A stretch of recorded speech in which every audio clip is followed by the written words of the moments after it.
You all set? Okay, very good. We've signed some executive orders. They're very important in just about every case.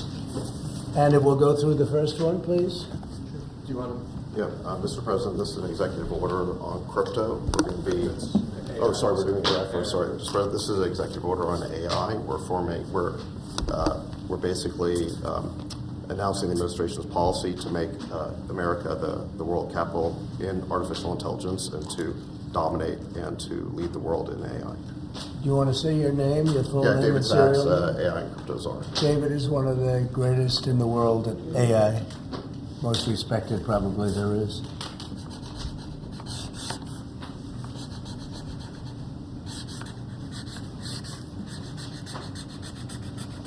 So that should take us to the forefront, right? Absolutely. We got to win. Okay. Thank you. And this, David, is? Yeah, this is the crypto EO. We're going to be forming an internal working group to make America the world capital in crypto under your leadership. Which is really going up, right? Absolutely.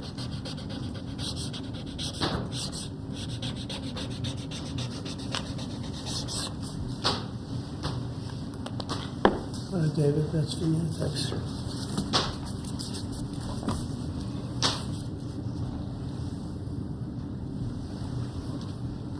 You find them exciting? They might not be exciting, but we're going to make a lot of money for the country. Thank you, sir. And so is David. You have to check him out. There's nobody like this guy. They said, "How did you get David Sachs? How did you do that?"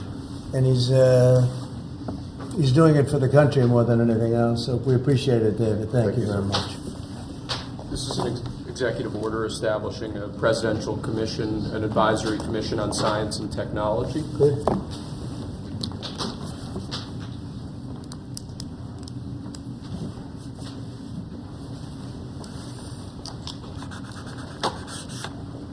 Do you want to explain that a little bit? The basic idea is to get together top people from government, the private sector, technology industry, as well as educational institutions, to make sure that America maintains its leadership position with respect to science and technology development in the years ahead. Good. That's great. Next, sir, we have a presidential memorandum encouraging departments and agencies in your government, including the Department of the Interior, to promote federal recognition of the Lumby tribe of North Carolina. I love the Lumby tribe. So this is their first big step, right? This would be a huge step for them, sir. Yeah, they were with me all the way. They were great. North Carolina, Lumby tribe.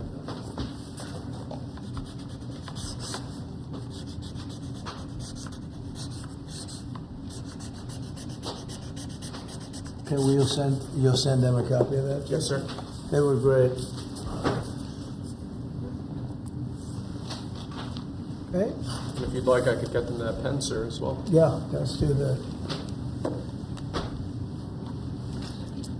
Next, we have a set of pardons for peaceful pro-life protesters who were prosecuted by the Biden administration for exercising their First Amendment rights. Do you know how many? I believe it's 23, sir. 23 people were prosecuted. They should not have been prosecuted. Many of them are elderly people. They should not have been prosecuted. This is a great honor to sign this.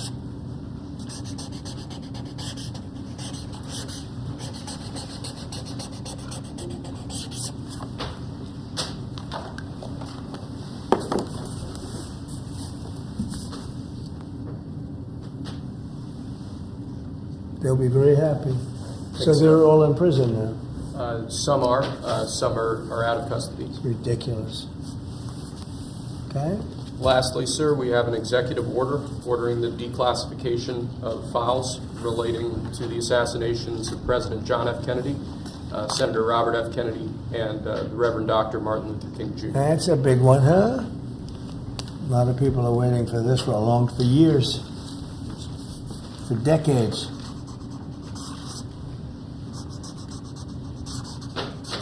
And everything will be revealed. Okay? Give that to RFK Jr. Yes, sir. Okay?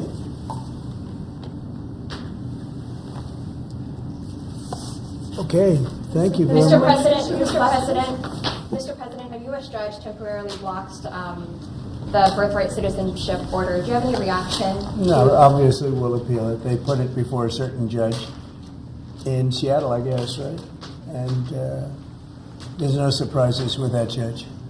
Mr. President, Senators Collins and Murkowski have now said they will vote against Pete Hegseth. Are you worried about his confirmation and your reaction? And no surprises there. It's too bad, you know. It's the way it is. Too bad. And when would you adjourn Congress to make recess appointments, Mr. President? Well, I'd take a look at that. I'd listen to John Thune. He's doing a fantastic job. We're moving along. The Democrats are trying to delay government, as they always do. They can't help themselves. Even John Ratcliffe, who's very, very strong, very popular, and liked by the Democrats. I guess he gets a lot of Democrat votes. That's taking a long time, and it shouldn't be taking a long time. They're maxing everything out so they can delay everything as much as possible. Does Senator Thune support an effort to use recess appointments if you choose to do that? I'd be willing to use recess appointments. It's up to John, and we'll see. John Thune's a great guy, great senator, and knows his stuff inside out and backwards, but I would use recess appointments if he wants to do that. Absolutely. The Democrats are just delaying. They always delay. Mr. President, you spoke with the Saudi Crown Prince yesterday. Who? The Saudi Crown Prince. Yes. How was the call? Great. And they said $600 billion they're going to invest. 600. I'll ask him for $1 trillion. You said you're going to ask for $1 trillion. Will Saudi Arabia be the first foreign country you will visit since they invest in that much? Well, if they do that, I would, yeah. I would be glad to do that. I did it, as you know, 4 years ago. We did $450 billion, meaning the money all goes to American companies, and they purchase jets and they purchase computers and everything else. And we did $450 billion, and I guess we're at 650. And I'll see if I can talk him into it. I don't think it is again. You showed great confidence in Steve Witkoff. Why you said that you doubt that the ceasefire in Gaza will hold, since you appraised his Well, no, I think he's great, efforts? but it's a very tricky place. It's very tricky. We'll see. And if something does happen, they will not be happy. Sir, follow up on that one. In terms of Steve Witkoff, are you going to put him in charge of Iran's strategy, and do you want him talking directly with the Iranians? No, but he's certainly somebody I would use. He's done a fantastic job. He's a great negotiator. He's a very good person, a very popular person. Gets along with people. I have great negotiators. They have no personality whatsoever, and then I have some that do. Steve has a wonderful way about him, and people like him, and even in this case, both sides like him. And he was able to make a deal. That deal would have never been made without Steve. The Biden people couldn't make the deal. They were working on it for a year and a half. They couldn't make a deal. We got it done prior to the inauguration. We said it has to be before the inauguration. I mean, the deal should hold, but if it doesn't hold, there'll be a lot of problems. Related to your AI, EO, just hours after you made that big Stardate announcement, Elon Musk tweeted that they don't actually have the money. Is that true? I don't know if they do, but they're putting up the money. The government's not putting up anything. They're putting up money. They're very rich people, so I hope they do. And I mean, Elon doesn't like one of those people, so you're allowed to Are you say worried that AI is going to replace many American jobs? Does that worry you? No. It's going to create tremendous numbers of jobs. It's going to also create a lot of benefits medically for cancer research and other things. It's going to have a huge positive impact. And, we want to be ahead of China. We're right now way ahead of China. David Sachs is one of the all-time experts. That people are amazed that you just met him. I don't know if he's still here. There he is. But one of the most respected people in that world. It's a whole different world. And we're ahead of China now because of what I'm doing. And I think it's going to be very successful. Mr. President, please, you just asked the Davos Forum again that NATO countries should spend 5% of GDP on defense. Yeah. The United States don't spend 5%. Well, Do I you think it don't should also think so. apply to the United States? We're protecting them, you know. They're not protecting us, we're protecting them. So I don't think we should be spending, I'm not sure we should be spending anything, but we should certainly be helping them. But they should up their 2% to 5%, yeah. Mr. President, you said earlier during your speech at Davos that you would like to see interest rates come down. How Yeah. much would you like to see them come down? A And lot. will you talk I'd with like to see them come down a lot, and oil prices will come down. And when oil prices come down, everything's going to be cheaper for the American people and actually for the world, but for the American people. So I'd like to see oil prices come down. And when the energy comes down, that's going to knock out a lot of the inflation. That's going to automatically bring the interest rates down. Are you worried that Mr. there's too much President, going on you at said once? that you would Are demand. you worried that there's too much going on at once if you're trying to bring interest rates down, get the economy back going? It just works that way. I mean, it just economically works that way. When the oil comes down, it'll bring down prices. Then you won't have inflation, and then the interest rates will come down. You said that you would demand that the interest rates come down. Well, I would. Do you expect I the would put Fed- in a strong statement. Do you expect the Fed to listen to you? Yeah, Are you going to talk to Powell about this and bringing the rates down? at the right time, I would. Sir, do you have any of the people you pardoned that were participated in the January 6, 2021 event? Do you plan to meet with any of them or meet with them at the White House? I don't know. I'm sure that they probably would like to. I did them something important, but what they did is they were protesting a crooked election. And, you know, I mean, people understand that also, and they were treated very badly. Nobody's been treated like that, so I'd be open to it certainly. I don't know of anything like that, but I think they're going to meet, and some of the congressmen, women want to meet. But I'd certainly be open to Have it. you spoken to them since you issued the pardons? I haven't spoken to any of them yet, but I know they're very happy. Mr. I President, gave them their life back. Their life was taken away from them unnecessarily and unfairly. I gave them their life back, so I can imagine they probably would like to. Mr. What President, does it mean when you said that Biden took bad advice and not pardoning himself yesterday?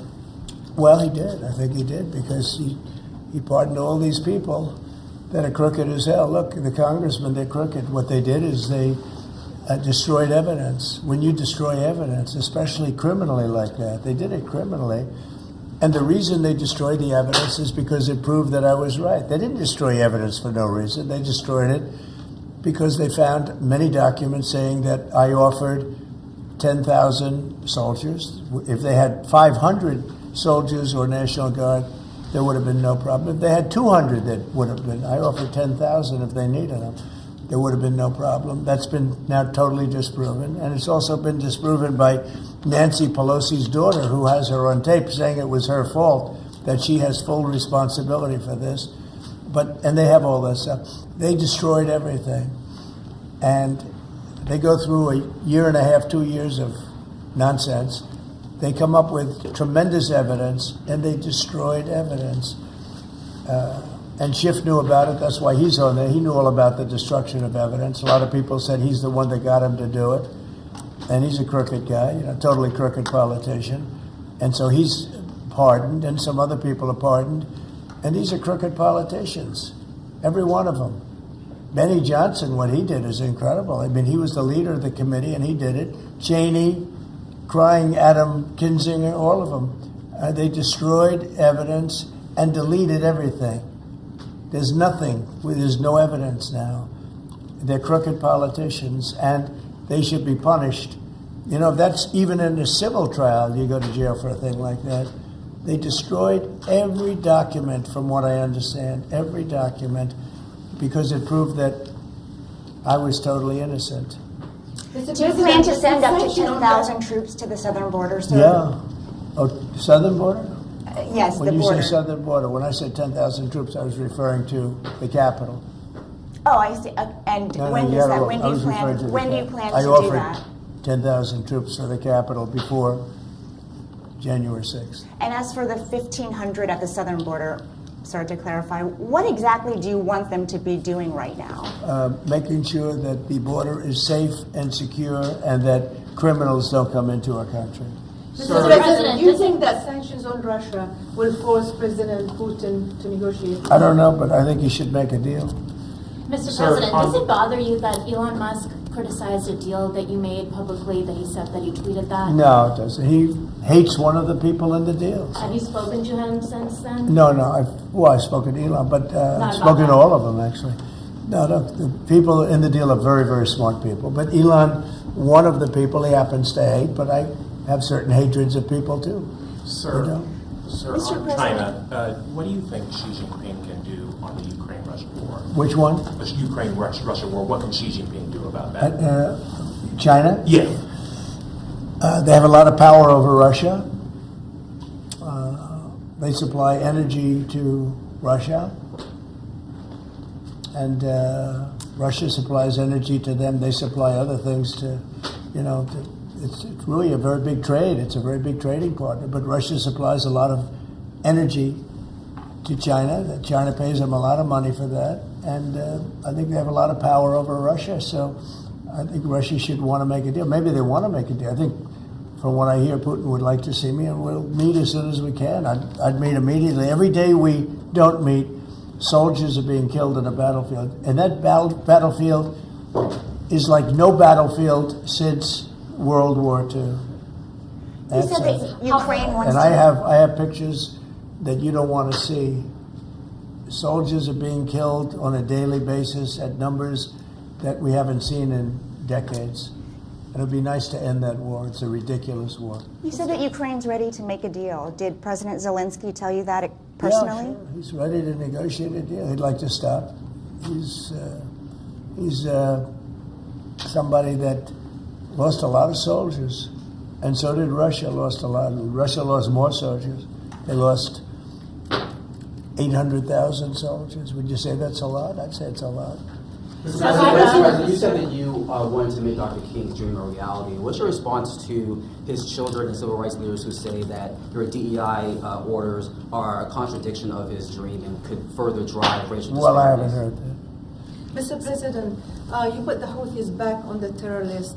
How do you see the war in Yemen end? Well, we'll see what happens, but they can't shoot down our ships, the Houthis. Yes. They're not, you can't shoot down our ships, or any ships, and that's what they've been doing, so they're on the terror list. That's not good for them. So why did you revoke security protections for former Secretary of State Mike Pompeo and Brian Hook? Well, the same reason I did. When you have protection, you can't have it for the rest of your life. Do you want to have a large detail of people guarding people for the rest of their lives? I mean, there's risks to everything. So would you support striking Iran's nuclear facilities? Say it? Would you support Israel, for example, striking Iran's nuclear facilities? Well, I'm or not do you going to believe answer in that. diplomacy? Obviously, I'm not going to answer that question. We'll have to see. I'm going to be meeting with various people over the next couple of days, and we'll see. But hopefully that could be worked out without having to worry about it. It would be nice. It would really be nice if that could be worked out without having to go that further step. And who are you going to meet with?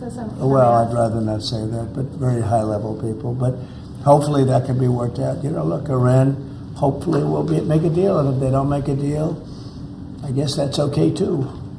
And Mr. President, just to follow up, you said you think the Fed should listen to you. Can you elaborate on why you think it should?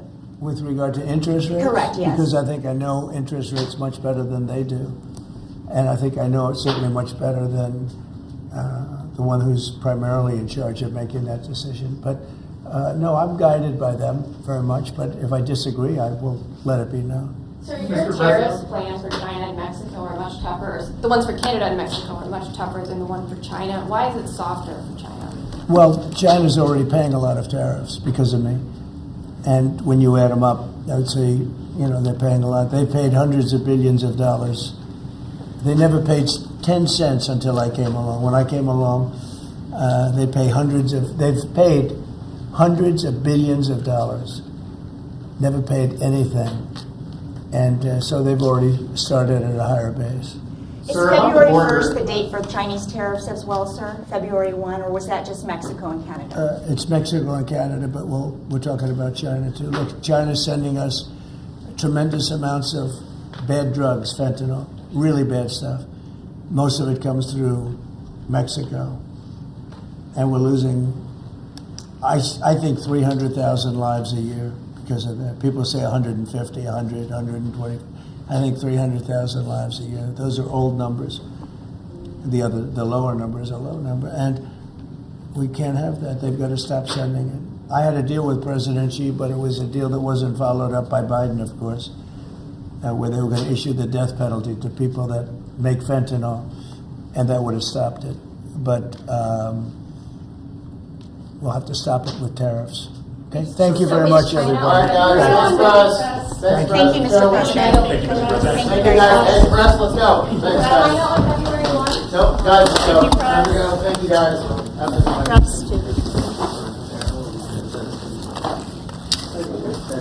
night.